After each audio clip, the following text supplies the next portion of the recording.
Disclaimer.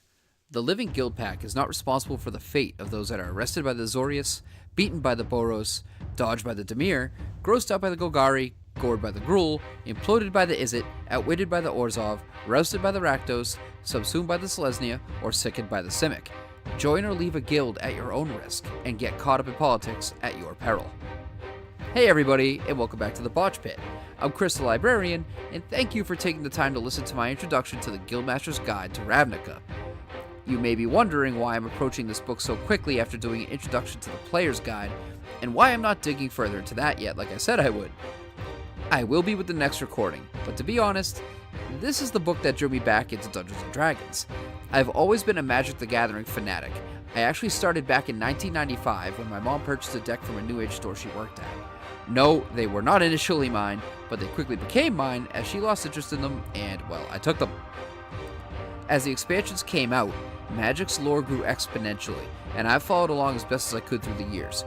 My favorite characters, and to be honest they've influenced my role-playing styles, were Urza, Airtie Wizard Adept, and a newer character named Jay Spelleron. I'll not be devoting time to their backgrounds here, and instead I'll set a link for a channel called Aetherhub I listened into in the description below.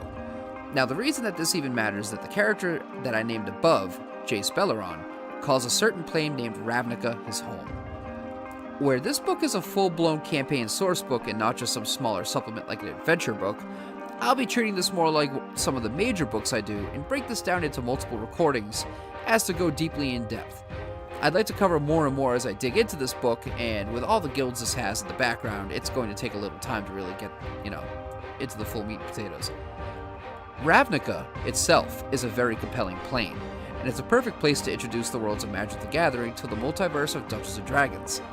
As Wizards owns both properties, Magic is massively successful, and the fantasy settings are so similar, it was really only a matter of time before they set this lucrative action into motion. First off, let me say the physical copy of this book is pretty as hell. The art is fantastic, as always, and more than a few of them are ripped artwork straight from the cards themselves. My inner 11-year-old squealed when I saw this beautiful source book adored with the Magic the Gathering logo on the cover, and I still smile when I look at this dope-ass cover.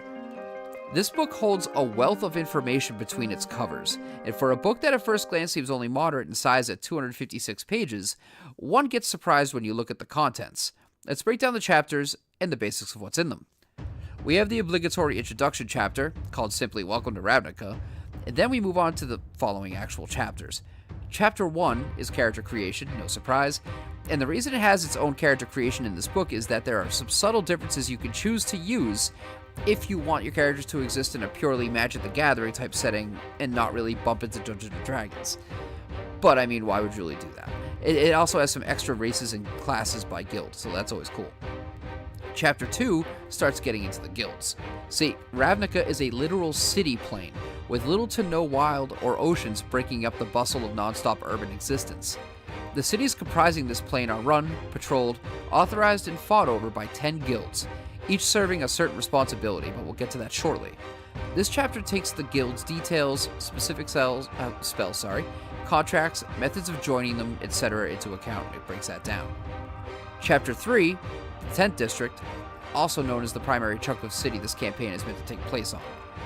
This chapter covers trade, the precincts that make up the district, and even the underground beneath the sprawling metropolis plane. Chapter 4 is about running this campaign, and really only pertains to the Dungeon Master. Players may do well to avoid this chapter as to not spoil things for themselves. Chapter 5 is about treasure and gear. These are what make the world go round after all, and what's the point of adventure if not for the relative spoils of war? Chapter 6 is titled Friend or Foe, and it covers guild creatures, a bestiary, NPCs by guild. It kind of feels like an errata section, but that's totally acceptable considering what the book is. What I like that seems to be different about this book is that in the table of contents, there's an entire listing of all the charts and sidebars the book has by page number. I'm not sure if I'm blind and this has always been done, but if not, this should be in every book ever by anyone going forward. I love it. So that's a basic breakdown over what the book itself contains for chapters, and I'll be going into the guilds in depth, one at a time, in other following recordings. But here's a basic rundown of the 10 guilds and the role they fulfill in their positions on Ravnica according to the Guild Pact.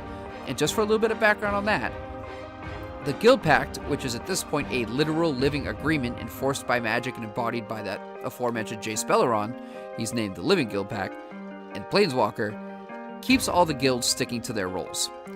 Jace Belleron embodies their magical agreement, and whatever decisions he makes policing the guilds is literally magically unbreakable. However, Jace travels from plane to plane often, leaving the guilds time to scheme, but again, that's for another video. So the guilds and their roles, broken down in very basic and quickly, are as follows.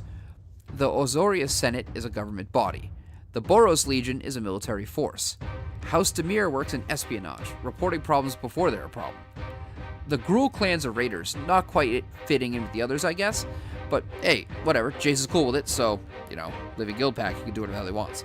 He can sometimes be accidentally apathetic due to his long life and planar perspective. The Izzet League and Simic Combine are both scientific guilds, though differing wildly. I really look forward to covering the Simic Combine.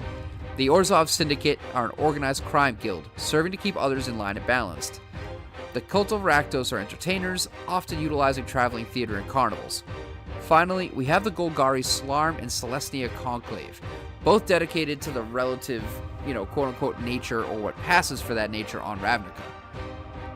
So, that's it for a very basic summary of the guilds, a breakdown of the chapters, and this is just an introduction to the coverage I'm going to be giving this. Hopefully now you understand why this is going to be an episodic coverage and not a one-time recording. For adventures and regular source books, they'll get the typical one-time recording, but as this is a whole campaign setting, and I love the lore of Magic, we'll take our time and get real thorough with it. So, as always, thank you for your time, I hope you consider it well spent, and I look forward to adventuring deep into Ravnica with all of you. Don't forget to share and subscribe. This is Chris, Librarian of the Bosch Pit, closing out. Have a great night.